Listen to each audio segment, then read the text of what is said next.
We must begin to look at what are the things that we can do that would put us on some firm footing in life, that will enable us to do some things and use some powers that we have, that many of us go through life never ever discovering that we have those things going for us. And part of that, I believe, is knowing what it is your life worth. What is it that gives your life a sense of meaning and purpose? Because once you find that, it puts you in your power place. See, if you know what your life work is, I encourage you to start working on it. If you can't do it all at one time, do just a little bit of it. And if you don't know what it is that you showed up to do, if you don't know why you're here, I encourage you to find out what your purpose is here. What is the meaning of your life? And I say to you that if you begin to take a conscious effort to find out what it is that you're supposed to do, I say that it can literally save your life. I said that it can literally save your life. See, when you're going someplace and you already know how much you're going to make, you already know how far you can go, you're in a dead-end position, it erodes your self-esteem. It lowers your sense of yourself. It creates some inner turmoil. It creates an emptiness in you. So I say that your life is worth finding what it is that you're supposed to do. Do find out what your work is and hold on to it, and don't let your dream go. Don't let it go. See, and here's something else I want you to begin to look at. Why is it that most people don't pursue their dreams or don't do better than what they're doing if they're capable of doing it?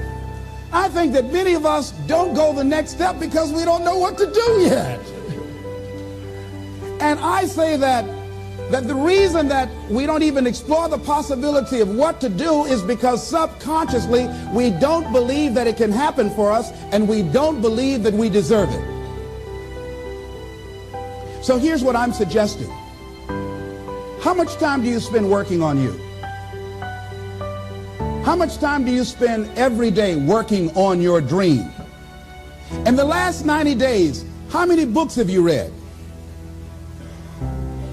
In the last year, what new skill or knowledge have you acquired?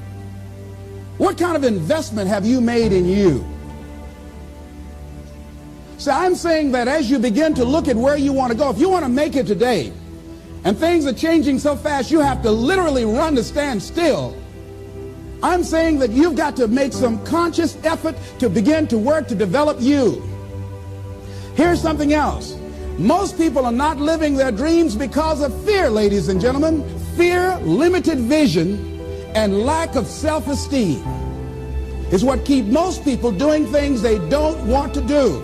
The same reason that people stay in relationships where they're abused or they're unhappy or it's unfulfilling, they can't see themselves beyond that relationship. They can't see themselves enjoying life without that person. They think that this is all that they can do.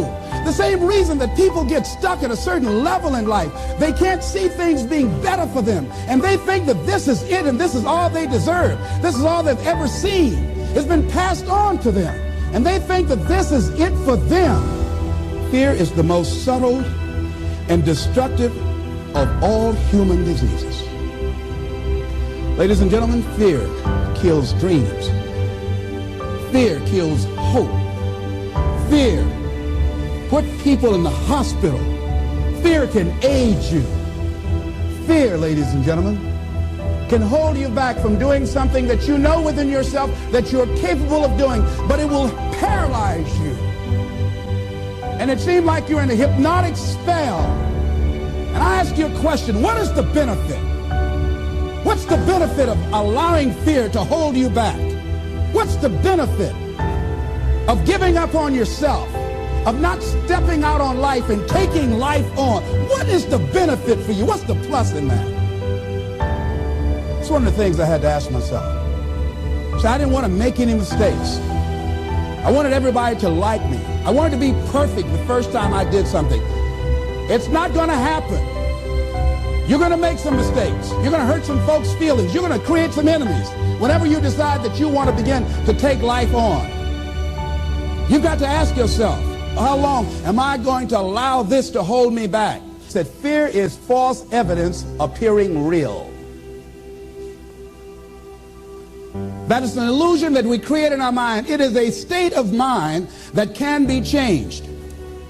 So let's look at how we can begin to take some steps to restructure that fear, to begin to expand our visions of ourselves, to begin to increase our self-esteem. Webster said that self-esteem means confidence and satisfaction in oneself. Look at your life right now. Whatever you've done up to this point in time, your life is working. Whatever you have produced, it came out of you as a result of the kind of person that you have become. It's a result of your choices. It's a result of your consciousness. Now you have to ask yourself, are you satisfied with what you have produced? Is this what you want? Would you like for things to be better than this? Do you believe that you deserve better than this? Or are you content? This is it. You don't have to do anything else. That you already resign yourself in life and say, well, I'm happy. I'm not starving like the people in Calcutta.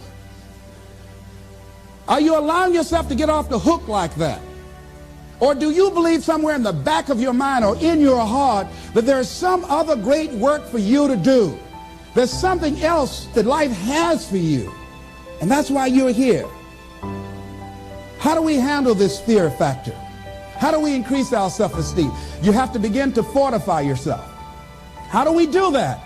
I believe that you have to begin to consciously monitor your inner conversation and start talking to yourself.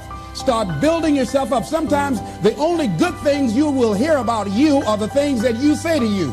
So I'm saying learn to be your own booster. Start building yourself up. Start encouraging yourself. Start saying, I can do this. I can make this happen. It's a natural inclination for us to put ourselves down. See, we are born negative, I think, in a negative consciousness because we live in a negative world. So I'm saying that we have to work through the challenges of life in learning how to begin to work to fortify ourselves. Begin to guard your mind against negative programming, like turn off the television. So you've got to guard the kinds of things that you put in your mind. See, if you don't program your mind will be programmed because human beings are goal-oriented. That's why we die of broken hearts early. That's why we're running through life to early grave. Most of us go through life running scared. So we created this in our minds, false evidence appearing real. We made it real in our minds. There's nothing to fear but fear itself.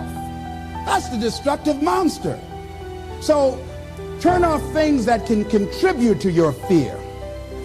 Turn a deaf ear to people that all they can do is talk about how negative things are because they have bought into the consciousness of the world. Listen to things that can empower you, that can enable you to create a new reality for yourself, and a new life for yourself. What idea are you sitting on? Write your ideas down. And then, once you get that idea, take the leap. See, a lot of people get the ideas and just walk around with them. Take the leap. See, it's out here in the universe. If you don't take the plunge, I guarantee you, somebody else will. Take the plunge.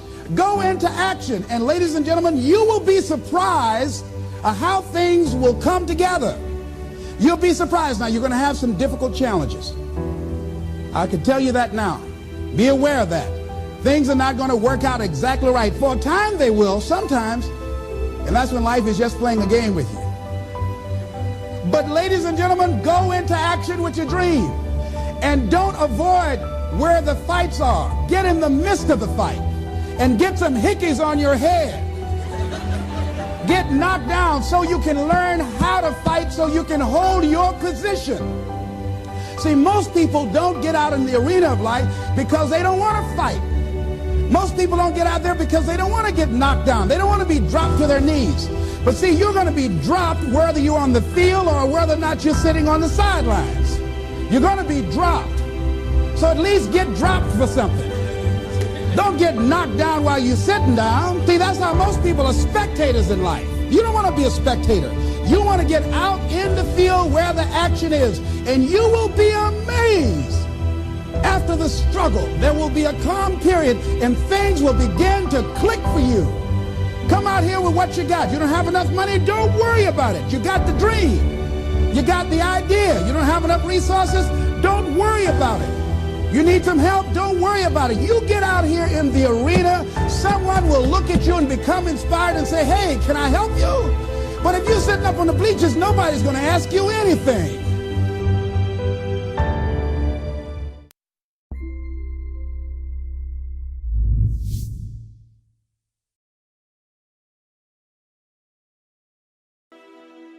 We must begin to look at what are the things that we can do that would put us on some firm footing in life, that will enable us to do some things and use some powers that we have, that many of us go through life never ever discovering that we have